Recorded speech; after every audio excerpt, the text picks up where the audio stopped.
성도 여러분, 신앙생활이 무엇인지 우리가 정의를 한다면 어떻게 정의를 할 수 있을까요? 신앙생활.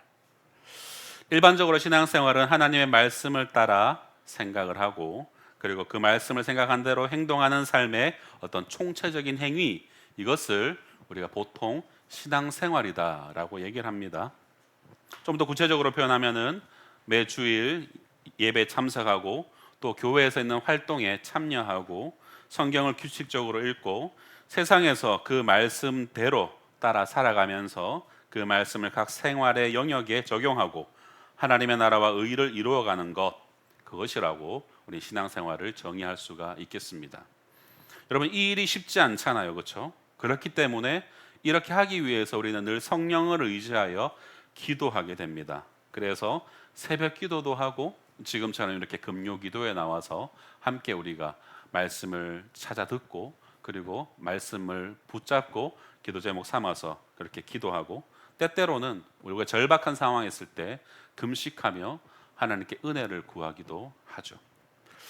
이러한 일련의 활동들이 바로 신앙생활입니다. 그렇다면 이런 신앙생활은 의미가 있습니까? 현실적으로 보면은 우리가 올바른 신앙생활과 이 거리가 먼 사람들 혹은 전혀 관계없이 살아가는 세상 사람들이 오히려 잘 되는 것을 보게 되면은 어떻습니까? 마음 안에서 갈등이 일어나기도 합니다. 그리고 회의에 빠지기도 하죠. 이때 우리 마음에 생기는 질문은 바로 우리 오늘 본문의 제목과 같이 신앙생활은 의미가 있는가라는 질문을 던지게 됩니다.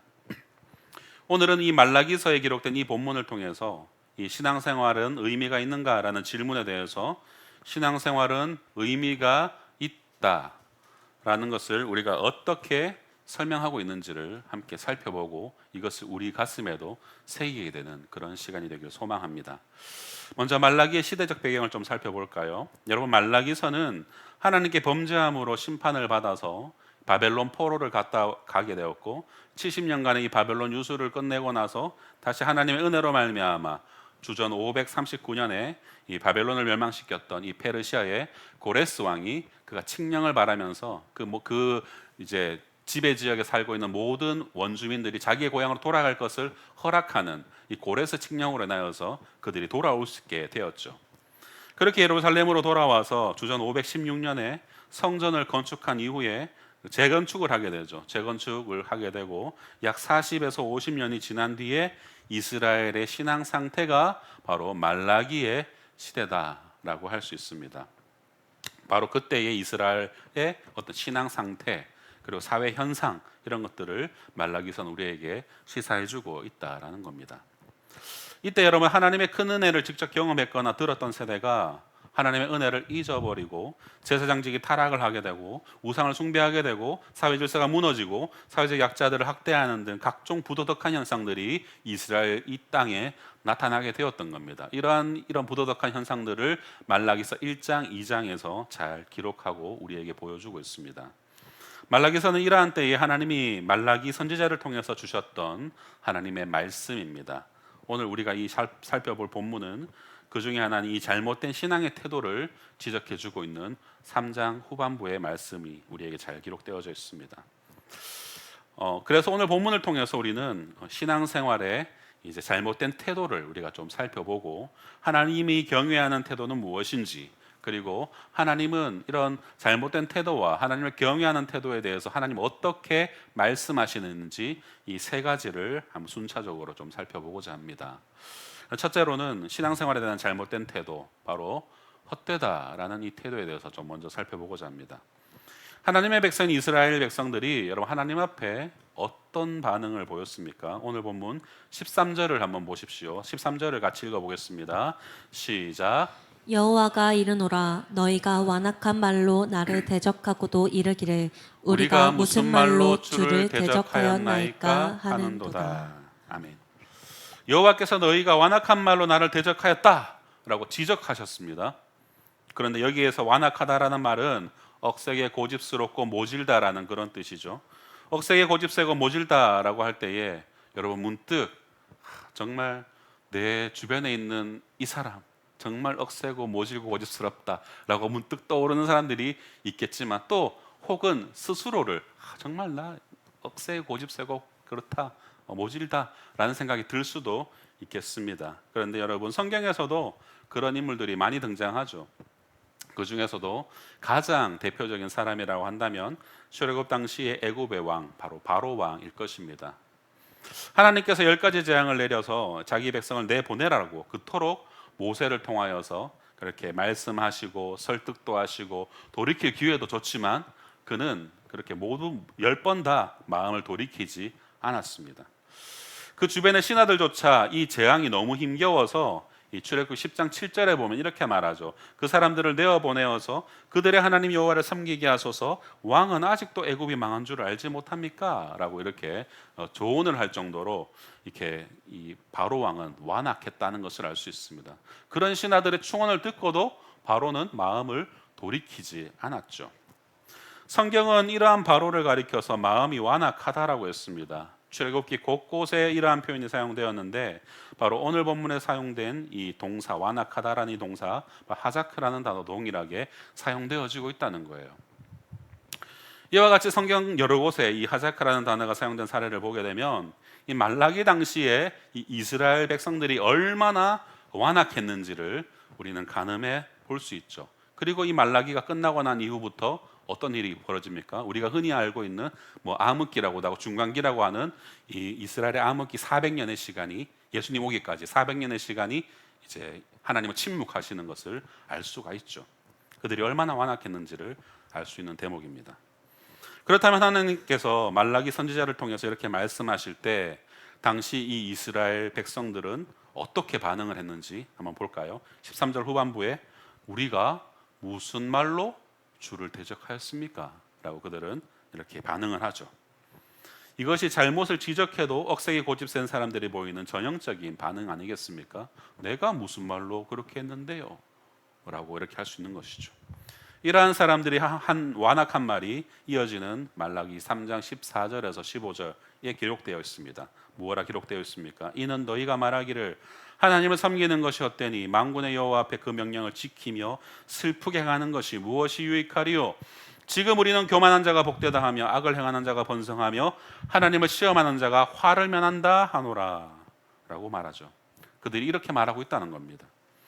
이들은 하나님을 섬기는 일이 헛되다라고 말하고 있습니다.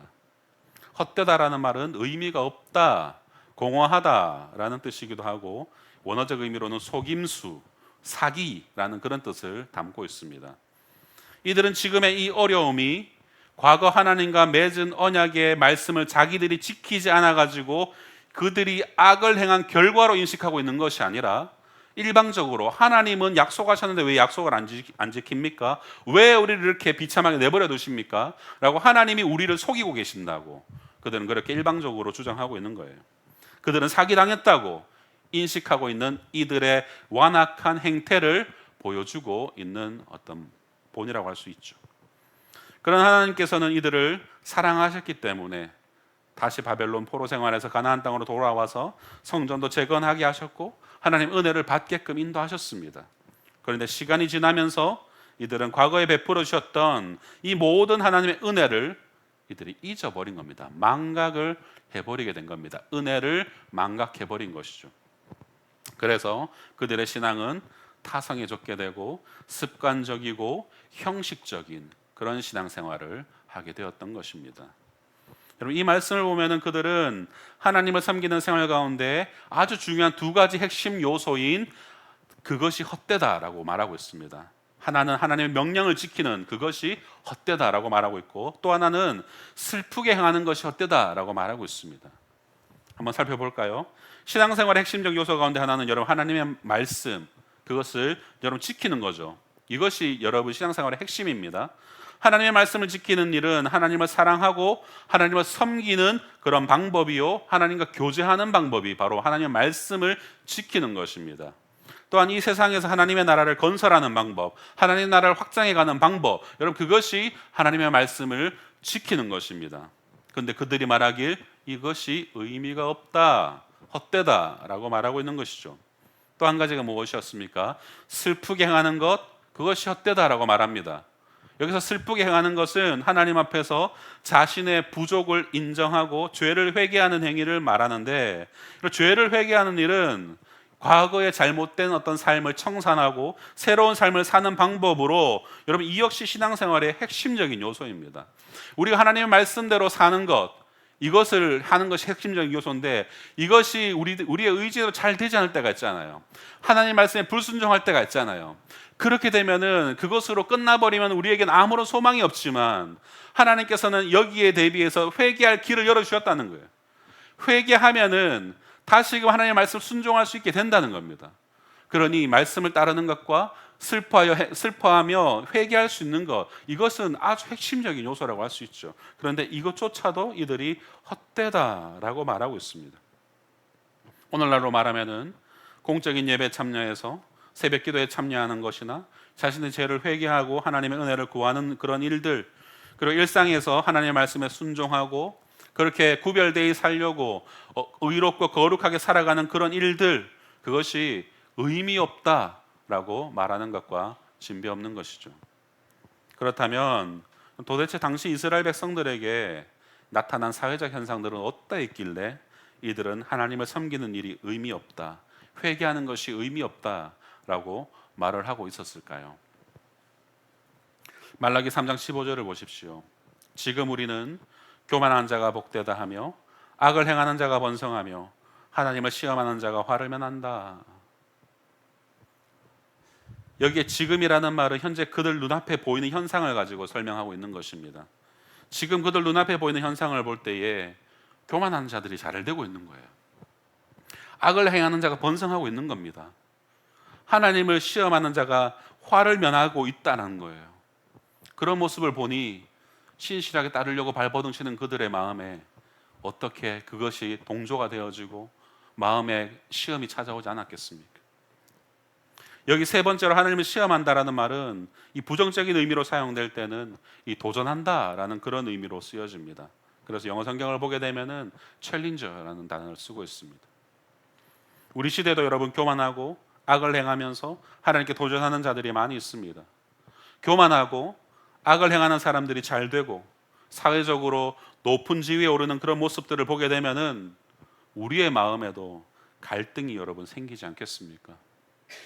아마도 당시에 이스라엘 백성들이 이러한 갈등을 겪었기 때문에 하나님을 시험하는 자가 환난을 면한다, 그들은 잘 된다라고 말했을지도 모릅니다.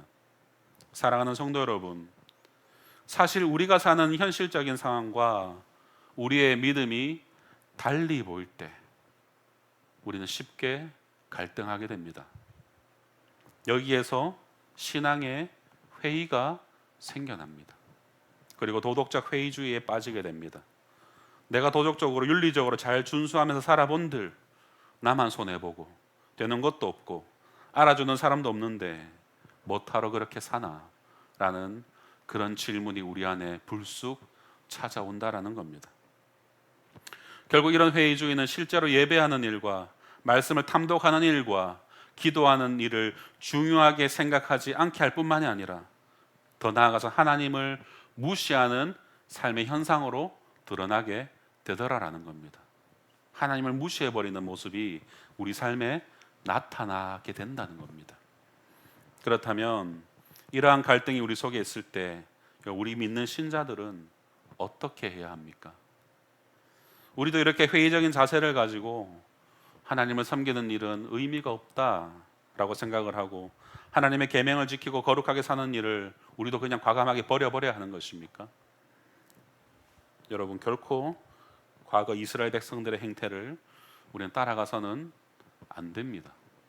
그렇게 따라가다가는 다 멸망의 길로 가기 때문에 여러분, 이 말라기가 쓰여져서 오늘날 우리 성도들의 손에 들려져 있는 것입니다. 하나님의 선민 이스라엘은 그들이 지은 죄로 인하여서 바벨론 포로로 끌려갔던 사람들이었습니다.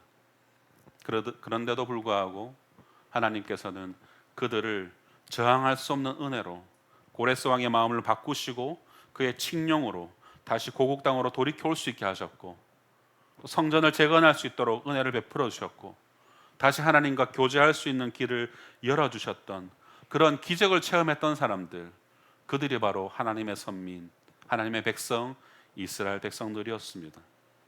그런데도 그들은 50년도 채 되지 않은 그 세월 속에서 이렇게 완악한 말로 하나님을 섬기는 게 무슨 의미가 있냐고, 그렇게 신앙생활하는 것이 무슨 의미가 있냐고 그렇게 말하고 있는 것입니다. 이것이 당시 이스라엘 백성들의 잘못된 태도였죠. 그런데 여러분, 오늘날에도 우리 안에 이와 같은 마음으로 우리가 신앙생활을 한다면, 이들과 비슷한 신앙의 태도를 혹여라도 우리가 가지고 있다면 우리에게 주어질 결론도 동일한 것입니다. 그 결론은 멸망입니다. 사랑하는 성도 여러분, 복음 안에서 믿음으로 수많은 은혜와 기적들을 체험했음에도 불구하고 그것을 잊어버리고 신앙생활은 의미가 없다라고 생각하고 무시하는 그런 태도에서 여러분 속히 돌이킬 수 있어야 됩니다. 지금 이 시간 이곳에 있는 분들은 거의 안 그러실 거라고 저는 확신합니다. 그러니까 우리가 기도하러 나왔겠죠. 은혜를 갈망하면서 나왔습니다. 그리고 우리는 입술을 열어서 하나님 앞에 우리의 죄악들을 좌복하고 엎드리고 나아가죠. 하지만 혹여라도 우리의 인생에서, 우리의 삶의 여정 속에서 그런 영적 회의감이 찾아올 때에 여러분 말라기를 찾으십시오. 그리고 성경을 읽으시길 소망합니다. 두 번째로 여호와를 경외하는 자의 태도를 살펴볼까요? 그들의 태도는 어떻습니까? 하나님은 분명히 들으신다라는 태도로 살아갑니다. 우리는 앞서 이스라엘 백성들 가운데 신앙생활의 회의에 빠진 사람들을 살펴보았지만 그들이 전부 다 그랬던 것은 아닙니다. 그들 속에는 여호와를 경외하는 사람들도, 경외할 무리들도 남아 있었던 것을 알 수 있죠.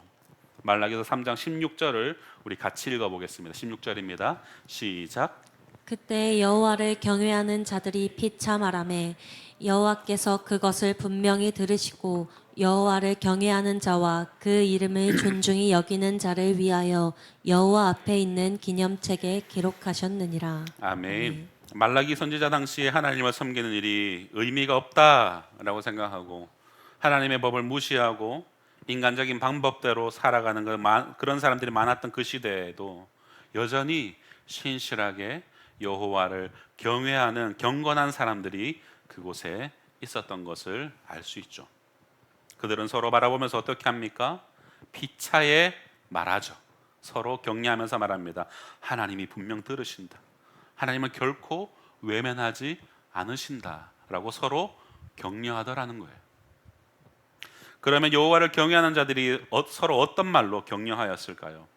하나는 여호와께서 분명히 들으신다라는 것이고, 또 하나는 여호와를 경외하는 자, 곧 그 이름을 존중히 생각하는 자를 위해서 여호와 앞에 있는 기념책에 기록하신다라는 이 두 가지를 그들은 서로 격려하였습니다. 여기서 여호와께서 분명히 들으신다라는 말은 조금 깊은 해석이 필요합니다. 가볍게 넘어갈 수도 있지만 한번 좀 살펴보았으면 좋겠는데요.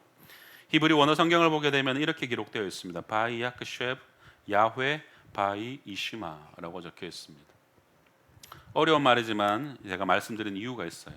바이 야크쉐브는 히브리 동사에서 히필형이라고 합니다. 히필, 사역 동사의 의미입니다. 이런 말이에요. 여호와가 들으려 했다라는 뜻이에요. 그리고 바이 이시마는 칼형이라고 해서 능동적인 의미입니다. 여호와가 들었다라는 의미입니다. 그래서 바이 야크쉐브 야훼 바이 이시마를 직역하면 하나님이 들으려 했다, 그리고 하나님이 들었다라는 의미예요.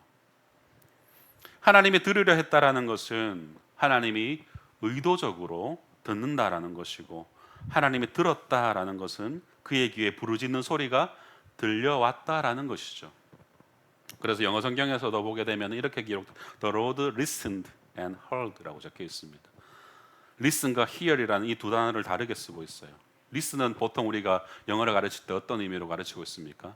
우리가 들으려 할 때 이렇게 listen이라는 의미를 하고 있고, heard는 가만히 있는데도 들려오면은 hear이라고 이렇게 우리가 보통 단어를 사용하죠. 결국 하나님은 우리를 향하여서 의식적으로 들으려 하시고, 우리가 하나님께 부르짖을 때에 그 귀에 들린다라는 것을 말하고 있는 것입니다. 사랑하는 성도 여러분, 하나님은 모든 관심이 그의 사랑하는 백성인 이 성도에게 모든 관심이 다 쏠려 있으십니다.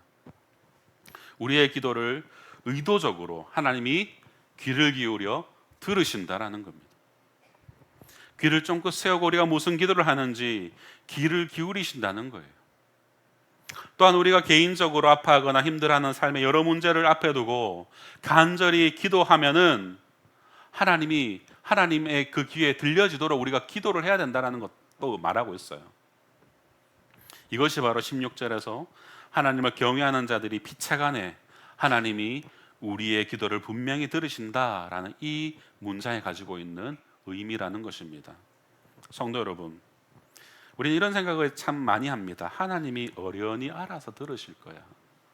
혹시 이런 생각 가지고 있지 않습니까? 내 다 아신다고 하고 나를 가장 사랑하신다고 하니까 어련히 다 알아서 하나님 다 들으실 거야. 여러분, 거기에만 머물러 있어서는 안 됩니다. 나의 간구와 탄식과 나의 필요를 하나님께 아뢰어서 듣게 만드시는 성도님들 되시기를 주님의 이름으로 축복합니다. 또 어떻게 피차 권면하는가? 이어서 여호와를 경외하는 자, 그 이름을 존중히 생각하는 자를 위해서 여호와 앞에 있는 기념책에 기록하였다라고 격려하고 있죠. 이 기념책이라는 단어가 정확히 무엇을 의미하는지 알 수 없지만 핵심은 하나님은 여호와를 경외하는 이들을 결코 잊지 않으신다라는 거예요. 기록해 놓고 보신다라는 거예요. 그의 모든 것을 기록해 놓으신다라는 겁니다. 당시의 신앙생활이 헛되다라고 말하는 사람들이 있었지만 또한 그 시대에 하나님을 경외하는 사람들도 있었죠. 이들은 하나님을 경외하며 사는 이 생활의 전반적인 행위와 또한 이 악한 행동을 하는 사람들의 행위까지 하나님께서 다 기억하시고 그 앞에 있는 기념책에 기록하신다라고 서로 간에 격려하였던 겁니다. 사랑하는 성도 여러분, 그렇다면 경건한 자들이 왜 이런 말을 할까요? 그것은 바로 지금 당장 하나님을 섬기는 일이 의미 없는 것처럼 보이고 교만하거나 악을 행하는 사람들이 잘 되는 것처럼 보여서 내 마음에 막 정말 파도 같은 그런 마음이 일어나고 있지만 하나님이 이 모든 일을 다 하시기 때문에 낙심하지 말고 믿음대로 살아가야 한다는 것을 서로 말하기 위함이었습니다. 그럼 여기에 대해서 히브리서 3장 12절과 13절에도 적절한 표현이 적혀져 있습니다. 같이 읽어보겠습니다. 시작. 형제들아 너희는 삼가 혹 너희 중에 누가 믿지 아니하는 악한 마음을 품고 살아계신 하나님에게서 떨어질까 조심할 것이요 오직 오늘이라 일컫는 동안에 매일 피차 권면하여 너희 중에 누구든지 죄의 유혹으로 완고하게 되지 않도록 하라. 아멘. 여러분, 오늘날 교회 소그룹에서 바로 이러한 일을 해야 하는 것입니다. 구역 모임에 혹은 숨 모임에 참여하여서 어떤 문제를 나누면서 기도해야 될까요? 그렇게 숨 모임에서 우리가 서로 기도 제목을 나누고 함께 기도하면서 어떻게 응답을 해주셨는지 나누는 것, 여러분 너무 중요합니다. 어쩌면 이것은 자랑이 될 수도 있기 때문에 조심스럽게 덕스럽게 그렇게 기도 제목도 나누어야 할 것입니다. 하지만 더 중요한 것은요, 한 주간 동안 하나님의 백성으로 내가 말씀을 붙들고 순종하여서 살아냈는지, 그 가운데 이 순종이 얼마나 힘들었었는지, 그 힘듦이 있진 않았는지, 혹 그 때문에 쓰러짐은 없었는지, 유혹은 있었는지 하는 그런 삶을 서로 나누는 것 또한 필요합니다. 약함 또한 고백할 수 있어야 된다는 것이죠. 그래서 주어진 오늘의 삶에서 혹여라도 죄의 유혹에 넘어지고 무뎌져서 완고해지지 않도록 성도끼리 서로 피차에 권면하여서 도와주어야 한다라는 겁니다. 이러한 나눔이 우리의 소그룹에서 일어나야 할 줄로 믿습니다. 이런 나약함을 고백하는 것이 부끄러운 것이라는 인식을 내려놓아야 우리는 피차에 권면할 수 있게 되는 겁니다. 그럼 적용하기 쉽도록 예를 한번 들어볼까요? 어떤 분이 직장에서 회식이 있었습니다. 그런데 거기에 승진에 결정적인 영향을 미치는 이 중견 간부가 참석하여서 술잔을 돌렸습니다. 그런데 그분은 신실하게 하나님을 섬기는 사람이었기 때문에 할 수 없었지만 이것이 우리의 회식 문화이고 이 자리에 참석하지 않으면 직장에서 소외되거나 승진에 영향을 미치게 되어서 굉장히 힘들다라고, 요즘 힘들다라는 그런 고백을 하셨습니다. 이런 고백을 나눈 구역 이제 순원이 있다면 여러분들은 이런 분에게 무엇라고 격려해 줄 수 있겠습니까? 이때 이 순장이나 목회자로서 신앙의 연륜을 가진 자로서 리더로서 우리가 말씀으로 답을 주고 그 신앙적인 경험과 지혜를 함께 나눈 일을 할 수 있을 것입니다. 그리고 마지막에는 이 말라기에 기록된 대로 하나님께서 분명히 들으십니다 라는 말과 여호와를 경외하는 자들을 위해서 하나님이 당신의 이러한 믿음의 행실을 다 기록하고 계실 것입니다 라고 우리가 말씀으로 격려할 수 있을 것입니다. 그렇게 이 말씀을 우리가 믿음으로 수납한다면 아마도 이분은 직장 안에서의 그런 폭압 속에서도 믿음의 결정을 할 수 있게 될 것이죠. 성도 여러분, 이렇게 피차의 권면함으로 믿는 자들을 위로하고 격려하여서 말씀의 터 위에 깊이 이 뿌리를 내리게 하는 것, 이것은 여러분 이로 말미암아 추후에 또다시 어려움이 있거나 유사한 일들이 일어났을 때에는 그것을 조금 더 쉽게 이것을 이겨낼 수 있는 힘이 생기는 것입니다. 어떤 다른 재물이나 명예 유혹이 있어도 믿음으로 살아가는 의미를 발견할 수 있게 되더라는 거예요. 이러한 선순환이 우리 성도의 모임 안에서 일어나야 되는 것이죠. 이와 같은 믿음의 고백이 많아질 때에 삶은 간증이 되어지는 것입니다. 그러므로 성도가 서로 교제하는 일, 여러분 피차간에 서로 격려하는 일, 피차간에 위로하는 일, 여러분 이 일은 믿음을 가지게도 하지만 우리를 갈등하게 만드는 사회와 교회 환경에서 그 사람의 믿음을 격려하고 세우는 일을 하기 때문에 너무나도 중요한 것입니다.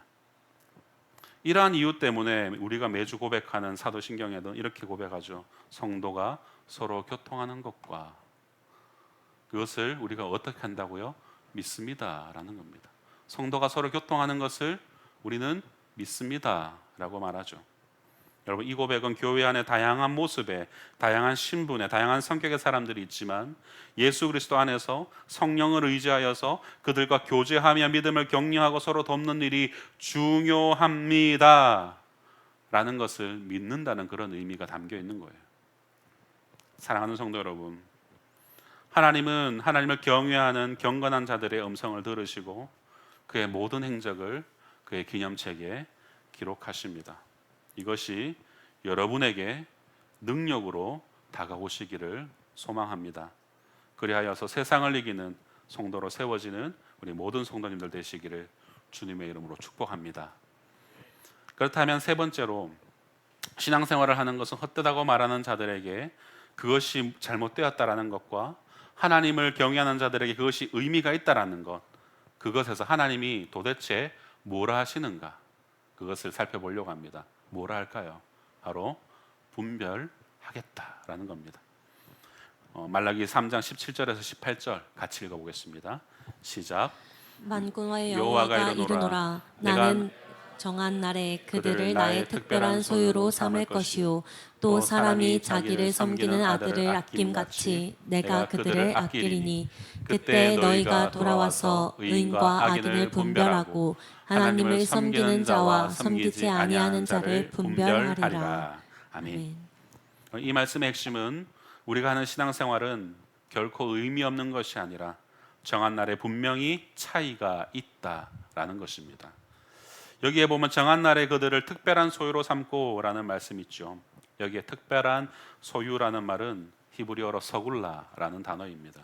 영어로는 나의 소중한 소유물, 그래서 줄여서 나의 보물이라고 이렇게 얘기할 수 있어요. 이는 가장 소중하고 자신의 목숨을 내어주기까지 사랑하는 존재로 삼으셨다라는 그런 의미입니다. 사랑하는 성도 여러분, 여러분에게 가장 소중한 존재, 자기의 목숨과도 바꿀 수 있는 그런 보물이 여러분에게 무엇입니까? 사랑하는 아내가 될 수도 있고, 사랑하는 남편이 될 수도 있고, 그리고 사랑하는 자녀들이 될 수도 있겠죠. 또 세상의 누군가에게는 돈과 명예와 권력이 될 수도 있겠습니다. 이 특별한 소유라는 말과 동격으로 이어서 사람이 자기를 섬기는 아들을 아낌같이 내가 그들을 아끼겠다라고 하나님은 말씀하십니다.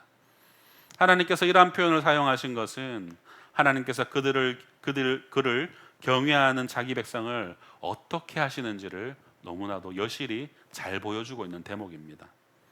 하나님께서는 자신을 경외하는 자들을 가장 아끼는 보물처럼 사람이 자기를 섬기는 아들을 아낀같이 아끼고 자신의 생명과도 바꿀 수 있는 존재로 소중하게 여기신다라는 것이죠.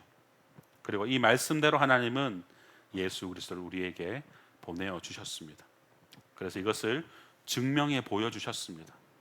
하나님 당신의 생명을 십자가에 내어주심으로써 우리를 서글라 당신의 보물로 여기신다라는 것을 그는 증명해 보여주셨습니다. 그래서 여러분이 예수 그리스도의 복음을 믿고 그를 경외하고 있다면 이미 하나님의 특별한 존재로 아들을 아낌같이 아낌을 받는 사람이 된 것입니다. 이것이 우리 성도의 신분적인 특징이죠. 이것은 여러분이 느끼는 감정이나 상황이나 그것과는 상관없이 하나님 편에 일방적으로 약속하신 바로 언약입니다. 그리고 말라기 3장 18절에서 다시 이스라엘 모든 독자들을 향하여서 말하고 있습니다. 그때에 너희가 돌아와서 의인과 악인이며 하나님을 섬기는 자와 섬기지 아니한 자를 분별하리라. 여기서 분별하다란 말은 원문의 의미는 본다라는 그런 뜻입니다. 하나님께서 언젠가 심판하시는 날에 의인과 악인이 어떻게 되는지를 다 보고 알게 된다라는 뜻입니다. 하나님이 정하신 심판날은 단순히 주님이 재림하시는 그런 종말론적인 의미만 있는 것이 아니라 우리 이 세상에서 각자가 살아가는 모든 각자의 마지막 날, 그것도 포함하고 있습니다. 때로는 하나님을 섬기는 자와 섬기지 않는 자들의 차이가 우리 인생에서 금방 그 차이가 보여지지 않는다 할지라도, 그 때문에 우리는 갈등하고 매번 회의감에 빠지게 된다고 하더라도, 그럴 때도 있지만 하나님은 지금도 때가 되면은 반드시 내가 분별하겠다라고 하셨습니다. 오늘 마지막 말씀 말라기 4장 1절에서 3절을 함께 읽겠습니다. 4장 1절에서 3절입니다. 시작. 만군의 여호와가 이르노라. 보라, 용광로 불같은 날이 이르리니 교만한 자와 악을 행하는 자는 다 지푸라기 같을 것이라. 그 이르는 날에 그들을 살라 그 뿌리와 가지를 남기지 아니할 것이로되 내 이름을 경외하는 너희에게는 공의로운 해가 떠올라서 치료하는 광선을 비추리니 너희가 나가서 외양간에서 나온 송아지 같이 뛰리라. 또 너희가 악인을 밟을 것이니 그들이 내가 정한 날에 너희 발바닥 밑에 재와 같으리라. 만군의 여호와의 말이니라. 아멘. 여러분, 이 말씀을 볼 때에 이 마지막 장면을 한번 상상해 보십시오. 이 말씀에서 교만한 자와 악을 행하는 자들이 지푸라기 같이 타게 될 것이라고 하였습니다. 이 말씀의 의미는 교만한 자와 악을 행하는 자가 다 멸망한다는 것입니다. 심지어 우리가 그 악인들을 밟아서 우리 발바닥에 밟히는 재와 같이 될 것이라고 하였습니다. 이것은 악인과 교만하는 자들이 잘 되는 것처럼 보여도 궁극적으로 하나님을 제대로 믿고 섬기는 우리가 결국에는 승리한다라는 약속인 것입니다. 사랑하는 성도 여러분, 하나님이 분별하여서 이러한 날이 오게 한다라는 것은, 이 사실을 우리가 온전히 인정한다면 우리는 어떻게 살아갈 수 있을까요? 그것은 하나님이 살아계셔서 이 역사를 통치하신다는 사실을 믿고 우리의 삶의 방식을 바꿀 수 있게 되지 않겠습니까? 제대로 된 신앙생활은 여러 헛된 것이 아니라 의미가 있다라는 사실을 알고 예배 생활에 힘쓰고 성경을 자세히 탐독하고 그리고 소그룹에서 성도들과 교제하며 하나님의 계명을 지켜서 의로운 삶을 살아가기에 더욱 힘을 쓸 수 있게 된다라는 것을 우리에게 말해주고 있는 것입니다. 여러분, 그러니 마지막 때에 어떻게 될 것인지를 우리가 이 사실을 우리의 믿음의 눈으로 볼 수 있기를 소망합니다. 그리하면 우리에게 지금 주어져 있는 헛되다라고 하는 이 모습 또한 우리는 이겨낼 수 있을 것이고, 하나님 정말 그렇게 하실 것이다라는 것, 그 사실을 우리는 온전히 인정할 수 있게 될 것입니다. 왕관의 보석 같은 사랑하는 성도 여러분, 말씀을 맺을까 합니다. 경건한 자나 불경건한 자들의 차이가 지금 현재에 나타나지 않는다고 하여서 우리의 신앙생활이 헛되다라고 여러분 생각하지 마십시오. 하나님께서 경건한 자들이 여호와께서 분명히 들으신다라고 믿었던 것처럼 우리의 기도를 들으시고 분명한 차이를 보여주실 날이 반드시 올 것입니다. 우리의 신앙생활이 때로는 단순하고 반복적인 행동처럼 보일 때도 있지만 그 일을 통하여서 하나님과 교제하면서 우리는 그 반복되는 그것을 통하여서 하나님의 신비를 경험하는 것입니다. 여러분들이 신앙생활을 하는 동안에 신앙생활은 정말 하나님의 말씀대로 의미가 있구나라고 감사함이 날마다 연속되기를 소망합니다. 매일 반복되는 일상 속에서 이 반복되는 일상이 얼마나 감사한지를 여러분 하나님께 올려드릴 수 있는 그런 믿음이 여러분 안에 샘솟기를 소망합니다. 이뿐만이 아니라 하나님께서 의인과 악인의 삶과 하나님을 섬기는 자와 섬기지 아니하는 자의 삶의 차이를 반드시 여러분 앞에 드러내시면서 분별하시는 것 또한 볼 수 있기를 주님의 이름으로 축원드립니다. 함께 이 시간 우리 찬양하며 기도의 자리로 나가겠습니다.